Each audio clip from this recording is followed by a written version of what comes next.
Hello నేను MCS రావు. Financial fraud జరిగినప్పుడు కానీ లేదా మనీ లాండరింగ్ జరిగినప్పుడు కానీ సాఫ్ట్వేర్ కంపెనీలు మూసేసినప్పుడు కానీ ప్రత్యక్షంగా కానీ పరోక్షంగా కానీ ఖచ్చితంగా కొంతమంది పొలిటికల్ పార్టీల నేతల యొక్క ప్రమేయం ఉంటుంది. మరి ఇప్పుడు ఫాల్కాన్ కంపెనీ 17,000 కోట్ల రూపాయల టర్నోవర్ అని చెప్తున్నారు. అది చేతులు ఎత్తేసింది ఆ కంపెనీ డైరెక్టర్ మనం చూడొచ్చు, అమర్ కుమార్. ఇక్కడ ఇతను కంపెనీ చైర్మన్, ఇతను Amardeep Kumar company chairman. Director Kavya Nalluri. ఈ కావ్య నల్లూరి కోసం నేను గూగుల్ మొత్తం వెతికాను. ఆ ఫోటో కానీ ఆవిడకి సంబంధించిన వివరాలు కానీ కనిపించలేదు. బట్ దీంట్లో డైరెక్టర్గా ఉన్నారు. మరొక 20 కంపెనీలకు సంబంధించి ఈ అమర్దీప్ కుమార్ అలాగే కావ్య నల్లూరి గురించి మెన్షన్ చేస్తున్నారు కొన్ని కంపెనీల పేర్లు.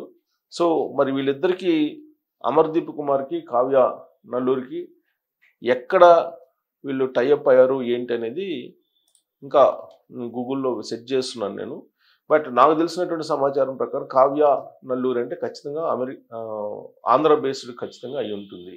ఎందుకంటే ఆ సర్నేమ్స్ తోటి ఎక్కువ మంది అలానే ఉంటారు.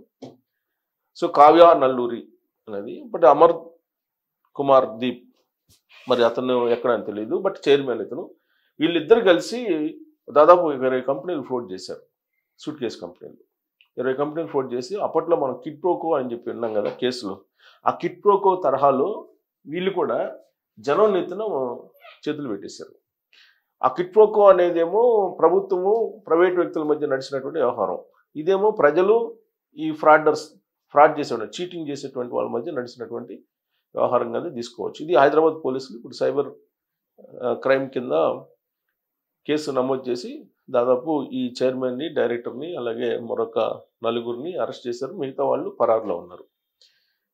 వీళ్ళు అసలు ఏంటి అని అంటే, ఇది చైన్ లింకింగ్ స్కీమ్ లాగా పెట్టారు. యాక్చువల్గా దీని మీద బ్యాన్ ఎప్పటి నుంచో ఉంది. చైన్ లింకింగ్ స్కీమ్స్ పెట్టి అట్రాక్ట్ చేయడం అనేది. ఈవెన్ రియల్ ఎస్టేట్లో కూడా మీరు చైన్ లింక్ స్కీమ్ ద్వారా చేయకూడదు రియల్ ఎస్టేట్, అది చట్ట విరుద్ధం. అలాగే ఈ మధ్యకాలంలో ఫామ్ ల్యాండ్స్ అని చెప్పి అది కూడా స్కీమ్స్ పెట్టి చేశారు. దాని మీద కూడా ప్రభుత్వం చూసి చూడనట్టు వ్యవహరించింది. దాని ఫలితంగానే ఇలాంటి ఫ్రాడ్ కంపెనీలు వస్తున్నాయి. ఇది ఫాల్కన్ కంపెనీ అంటే మనకి హైటెక్ సిటీ సమీపంలో బ్రహ్మాండమైనటువంటి ఆఫీస్, కార్పొరేట్ ఆఫీస్. ఆ ఆఫీస్ని చూస్తే కనుక ఎవరైనా సహజంగా నమ్ముతారు. నమ్మి డబ్బు కట్టేస్తారు. వాళ్ళ స్కీమ్ ఏంటంటే, మీరు పెట్టుబడి పెట్టండి. 25,000 నుంచి 9 లక్షల దాకా ఇచ్చారు.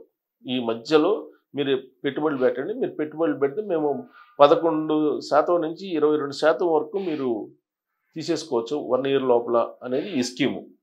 దీంట్లో చేరినటువంటి వాళ్ళు చాలామంది ఉన్నారు. ఇప్పటికి 826 కోట్లు ఏమో కట్టాలి కస్టమర్స్కి, అది కట్టలేకపోయారు. 826 కోట్లు కట్టారు. దీని టర్నోవర్ మొత్తం 17,000 కోట్లు ఫాల్కన్ సంస్థ. మరి ఈ ఫాల్కన్ సంస్థ ప్రభుత్వం యొక్క బెనిఫిట్స్ కూడా పోయింది. ఫాల్కన్ సంస్థ అంటే కొంచెం పేరున్నటువంటి కంపెనీ, ఈ మధ్య కాలంలోనే పెట్టారు. ఇది ఫాల్కన్ సంస్థ అనేది ఎకనామిక్ అఫెన్సెస్ ఎక్కువగా, ఇది ఎకనామిక్ అఫెన్సెస్ పడింది ఫాల్కన్ సంస్థ. ఇది ఫాల్కన్ ఇన్వాయిస్ డిస్కౌంటింగ్ దాని మీద ఇది పనిచేస్తుంది అనమాట. ఇది ఏంటి, వివిధ ప్లాట్ఫామ్లో అమెజాన్ లాంటి కంపెనీల్లో మేము పెట్టుబడులు పెడతాం, మీకు సంపాదించేస్తాము అని చెప్పి అట్రాక్ట్ చేస్తారు కస్టమర్స్ని. పొలోమని కస్టమర్స్ ఎవరికి తగిన విధంగా వాళ్ళు 25,000 నుంచి 9 లక్షల వరకు కట్టినటువంటి వాళ్ళు ఉన్నారు. డిపాజిట్స్ చేసినటువంటి వాళ్ళు ఉన్నారు. ఫస్ట్ చేసినట్టుకేమో ఇస్తూ వచ్చారు. దాంతో మిగతా వాళ్ళు కూడా ఈ చైన్ లింక్ స్కీమ్ కాబట్టి అలా వెళ్ళిపోతుంది.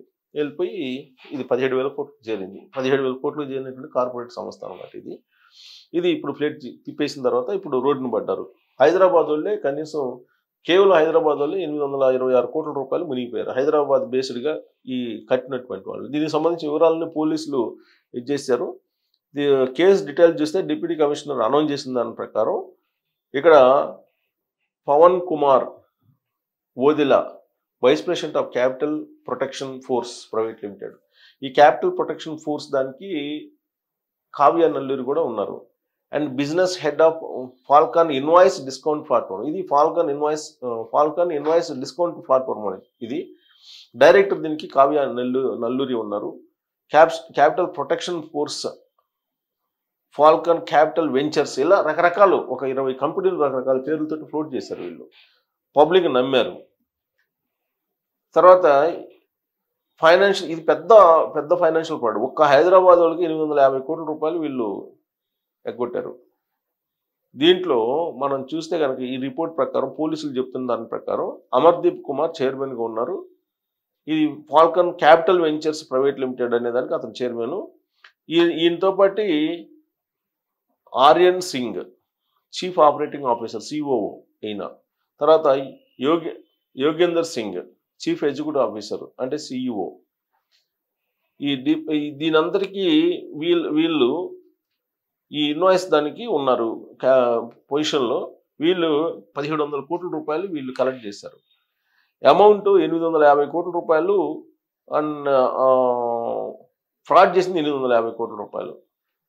ఇదంతా కూడా ఈ 800 కోట్లు ఇప్పుడు డిపాజిట్స్ చెల్లియాలి. ఈ మొత్తం బాధితులు ఇప్పటి వరకు ఉన్న వాళ్ళు ఎంతమంది అంటే 6,979 మంది ఉన్నారు.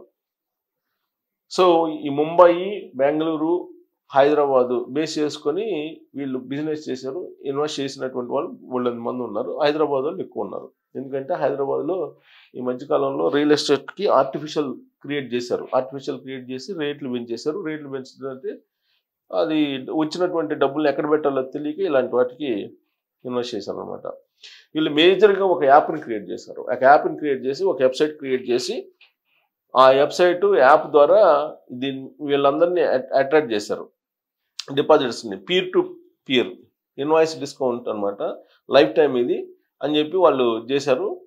చేసి ఈ బ్రిటానియా, అమెజాను, గోడ్రేజ్ ఇట్లాంటి కంపెనీలకు మేము పెట్టుబడులు పెడతాము, మీకు మళ్ళా ప్రాఫిట్ ఇచ్చి మేము మళ్ళీ మీకు తిరిగి ఇచ్చేస్తామని చెప్పి వాళ్ళు ఇచ్చినటువంటి అట్రాక్టివ్ ప్రచారానికి చాలామంది బోల్తా పడ్డారు. ఇక్కడ 11% నుంచి 22% పర్ యానం ఇస్తా ఉన్నారు మీరు కట్టినటువంటి అమౌంట్లో. సో దాంతో వాళ్ళు బాగా ఈ డిపాజిట్స్ అట్రాక్ట్ అయ్యారు. 25,000 నుంచి 9 లక్షల వరకు పీరియడ్, మెచ్యూరిటీ పీరియడ్ ఏమో 45 నుంచి 180 డేస్, 180 రోజులు అటు పెట్టారు. 45 రోజుల నుంచి 180 రోజులు పెట్టారు. ఇది 2021 నుంచి, అంటే ఇప్పుడు 2025, దాదాపు 4 సంవత్సరాల నుంచి ఇది రన్ అవుతుంది. దీని ప్రకారం చూస్తే కనుక వీళ్ళు చాలా పకడ్బందీగా, ప్లానింగ్గా వీళ్ళు మోసం చేశారు. వీళ్ళు మనీ లాండరింగ్ కూడా పాల్పడి ఉంటారని చెప్పి అనుమానం చేస్తున్నారు. ఈ కలెక్ట్ చేసినటువంటి అమౌంట్ని డైవర్ట్ చేశారు షెల్ కంపెనీస్కి చాలా వ్యూహాత్మకంగా. వీళ్ళు ఈ సంవత్సరం జనవరి ఈ స్కీమ్ కొలాప్స్ అయింది. దాంతో వీళ్ళు ఏం చేశారు, షట్ డౌన్ చేశారు. షట్ డౌన్ చేయడానికి ముందు ఫండ్స్ ఎక్కడెక్కడ డైవర్ట్ చేశారు అని అంటే మీరు చూస్తే కనుక ఇదిగోండి ఫండ్స్ వాళ్ళు ఈ క్లోజప్లో చూపించవచ్చు. ఇది ఫండ్స్ డైవర్ట్ చేసిన, ఇదిగోండి నేను సెలెక్ట్ చేశాను చూడండి. ఈ కంపెనీ పేర్లు ఇవన్నీ కూడా కాయింటెడ్, క్రిప్టో కరెన్సీ ప్లాట్ఫామ్స్ ఇలాంటి వాటికి. ఇందులో బ్లూ లైఫ్ ఇన్ఫ్రాస్ట్రక్చర్ ఎన్ని సూట్ కేస్ కంపెనీలు ఎన్ని ఉన్నాయి, ఆల్మోస్ట్ ఇదిగో ఈ 20 కంపెనీలు, ఈ 14 కంపెనీలకి వీళ్ళు మొత్తం డైవర్ట్ చేశారు. తమాషా ఏంటంటే ఈ కంపెనీకి సంబంధించిన చైర్మన్ కానీ, లేదంటే డైరెక్టర్ కానీ, లేదంటే సిఇఓలు మీద కానీ అంతకుముందు కూడా వీళ్ళ మీద అఫెన్సెస్ ఉన్నాయి. ఫైనాన్షియల్ అఫెన్సెస్కి సంబంధించిన కేసులు ఉన్నాయి, ఫ్రాడ్ చేసినటువంటి కేసులు ఉన్నాయి. ఇక్కడ చూడండి, బ్లూ లైఫ్ అనేటువంటి ఇంటర్నేషనల్ కంపెనీ పెట్టి వాళ్ళు అప్పట్లో మల్టీ లెవెల్ మార్కెటింగ్ చేసి స్కీమ్ పెట్టి ఫ్రాడ్ చేశారు. ఆ కేసు రిజిస్టర్ అయింది ఇప్పుడు 2022 చేవెళ్ళ పోలీస్ స్టేషన్లో. ఇది ఏంది దాని సెక్షన్స్ అవన్నీ ఉన్నాయి. సో ఇక్కడ వీళ్ళ పనే ఫ్రాడ్ చేయటం, మిస్ఆపరేట్ చేయటం. వీళ్ళని యాక్చువల్గా ఇలాంటి వాళ్ళ వెనక ఖచ్చితంగా పొలిటికల్ సపోర్ట్ కనుక లేకపోతే సాధ్యం కాదు, ఎట్టి పరిస్థితుల్లో సాధ్యం కాదు. మరి పొలిటికల్ సపోర్ట్ ఎవరు ఉంటారు అని అంటే దీనికి సంబంధించి కొంతమంది ఇలాంటి చేసేవాళ్ళు ఉంటారు. పొలిటికల్ వాళ్ళకి ఫండ్స్ కలెక్ట్ చేసుకోవడానికి కానీ, వైట్కి మార్చుకోవడానికి కానీ ఇలాంటి కంపెనీలు వాడుకుంటూ ఉంటారు. ఈవెన్ ఒకనొక సమయంలో మీకు ఓలా, ఊబర్ ఇలాంటి కంపెనీల మీద కూడా కొన్ని అనుమానాలు అప్పట్లో వచ్చినాయి. బ్లాక్ మనీని వైట్ చేసుకోవడానికి ఏదో ప్లాన్ చేస్తున్నారు అని. అది ప్రూవ్ కాలేదు. బట్ ఇలాంటి కంపెనీలు మాత్రం ఖచ్చితంగా బ్లాక్ అండ్ వైట్ చేసుకునేదానికి, లేదంటే పబ్లిక్ మనీని పబ్లిక్ నుంచి వసూలు చేసి ఎగ్గొట్టడానికి ఇలాంటివన్నీ కూడా. సో ఫ్రాడ్ చేసినటువంటి ఈ కంపెనీ ఇప్పుడు సంచలనంగా మారింది. కొన్ని వందల మందిని, దాదాపు 6,900 మందిని, సుమారుగా 10,000 7,000 వేసుకోండి, 7,000 మంది ఇన్వెస్టర్స్ని ముంచేసింది. హైదరాబాద్కి సంబంధించిన వాళ్ళు ఎక్కువ ఉన్నారు. మరి దీని వెనక పొలిటికల్ బ్యాక్గ్రౌండ్ ఎవరిది ఉంటుంది? ఈ కంపెనీ పెట్టింది ఎవరు? కంపెనీ ఆపరేట్ అవుతుంది ఎప్పటి నుంచి? 2021 నుంచి. మరి 2021 నుంచి ఏ గవర్నమెంట్ ఉంది? ఆ గవర్నమెంట్లో ఉన్నటువంటి వాళ్ళు కీలకంగా ఎవరుండి ఉంటారు అనే దాని మీద మీరు మీ అనుమానాలని లేదా మీకున్న ఇన్ఫర్మేషన్ని యాడ్ చేయొచ్చు. అంటే నాకున్న గెస్సింగ్ ఏంటంటే దీని వెనుక ఖచ్చితంగా ఫైనాన్షియల్ ఫ్రాడ్కి పాల్పడినటువంటి వాళ్ళు కొంతమంది ఉన్నారు ప్రభుత్వాల్లో, అటు ఆంధ్రప్రదేశ్లో ఇటు తెలంగాణలో కూడా. వాళ్ళకు సంబంధించినటువంటి రిలేటెడ్ పేర్లలాగా నాకు కావూరి నల్లూరి కావ్య పేరు ఒకటి వినిపిస్తుంది. నల్లూరి కావ్య సంబంధించిన మూలాలు ఆంధ్రప్రదేశ్లో ఉంటాయి, తర్వాత అమర్ సంబంధించిన మూలాలు హైదరాబాద్లో ఉన్నాయి.